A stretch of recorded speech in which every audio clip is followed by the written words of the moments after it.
The U.S. is a net importer. We buy more than we sell. So when you have a cheap dollar, okay, a Boeing aircraft or General Electric wind turbine gets a little less expensive, but all the stuff we buy gets more expensive because we're paying for it in cheaper dollars. And that's what the central bankers really want. They want those price increases to feed through the supply chain and try to create inflation because governments around the world are desperate to get inflation. So that's the real reason they do it. And it can have a short-term impact. It can help exports a little bit. It can give you a little bit of lift. But the problem is it comes at the expense of the trading partners. This is just classic beggar thy neighbor devaluations. That's what currency wars are.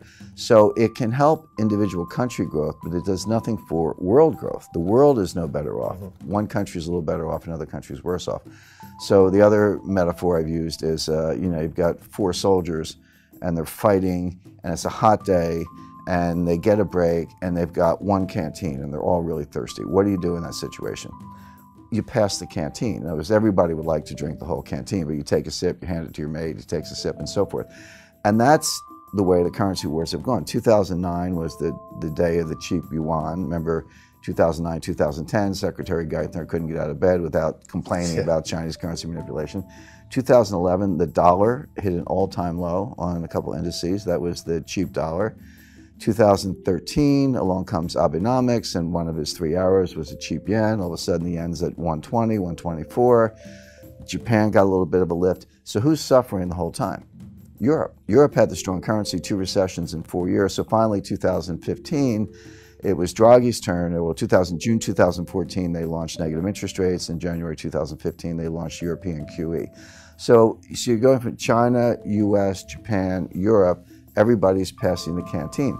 But the world is still stuck in basically depressionary growth. It's not, we don't have negative growth, but we have below trend growth. So there's no way out of it.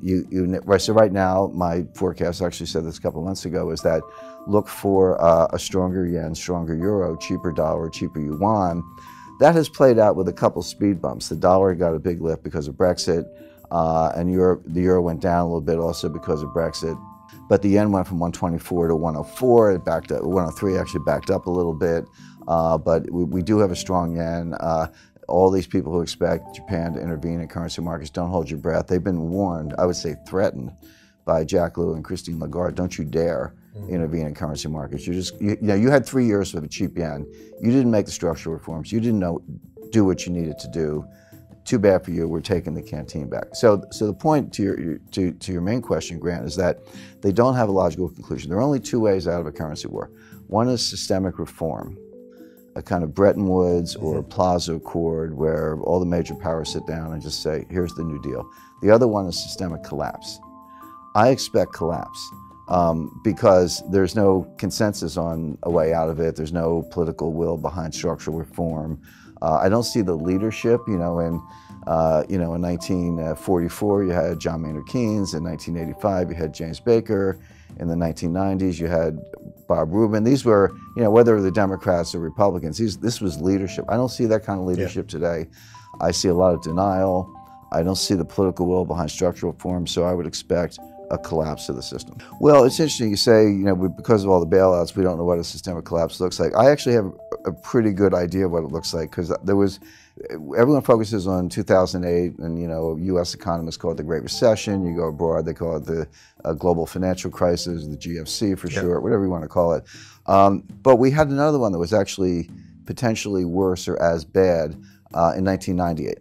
And that was the Asian financial crisis. Started in 97, worked its way around the world, ended up in Russia, and then landed in my lap at Long-Term Capital Management. I was the general counsel of that hedge fund in Greenwich that got bailed out by Wall Street, although I'd like to remind people they didn't bail us out, they bailed themselves out. Because, Wall Street bailed itself out. I always say, hey, we owed, on paper, we owed Wall Street $1 trillion in derivatives trades. If we had failed, meaning filed for bankruptcy, and we had a bankruptcy team ready to file those papers in the Cayman Islands because we were a Cayman fund.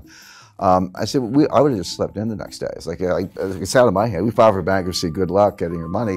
Wall Street bailed themselves out because they didn't want that $1 trillion of derivatives positions dumped on them. Then they would have to turn to the market and dump it.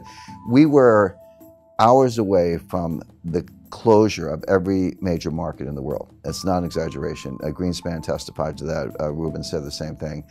It would have started in Tokyo, gone through London, ended up in New York. But every stock exchange, bond market in the world would have been shut down, at least temporarily, to deal with it. That's how bad it would have been. Lehman would have failed in '98. Forget about that. They were always the weakest link in the chain. It was easy to call in 2008 because they almost failed in '98. But the point is, okay, so we moved $4 billion in cash in about 3 days. If you think of it as a private deal, $4 billion all cash, no due diligence, wired the money. That's kind of how the sense of urgency.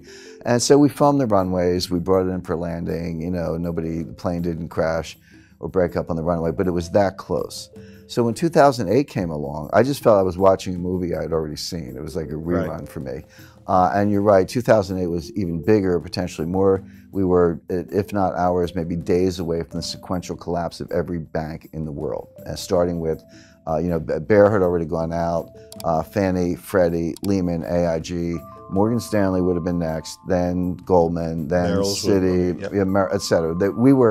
We were days away from that. And again, I think Andrew Sorkin did a good job in his book. So this isn't, we're not looking at strike two in a baseball metaphor, we're looking at strike three because 98 was strike one, 2008 was strike two, now we're looking at strike three. The next one is going to be worse. So I think we've come extremely close. I think people are overly complacent. Just because we managed to pull off bailouts and the world didn't come to an end, don't assume it wasn't close and don't assume it won't happen again. Sure. But there's one very important difference. In 1998, Wall Street bailed out a hedge fund. In 2008, the central banks bailed out Wall Street. In 2018, let's say, keep up the 10-year tempo, who's going to bail out the central banks? And all we do is we move the problem to a different balance sheet. Now the problem is on the central bank balance sheet. Because the Fed printed $3.4 trillion of new money since 2008. Their balance sheet was $800 billion. Now it's at $4.2 trillion, give or take, so $4 trillion of new money. But it's 9 years on. Yeah. They haven't normalized. If they had somehow got their balance sheet back to $800 billion, I'd say, okay, you guys could do that again. But you're at $4 trillion. What are you going to do when the next crisis hits, which could be soon, by the way? Go to $8 trillion, $12 trillion? Now, some people say, yeah, what's the problem? Just print more money. I have my doubts about that. But so who can bail out central banks? The answer is the IMF, because they have the only clean balance sheet left in the world. The Fed is leveraged about 113 to 1.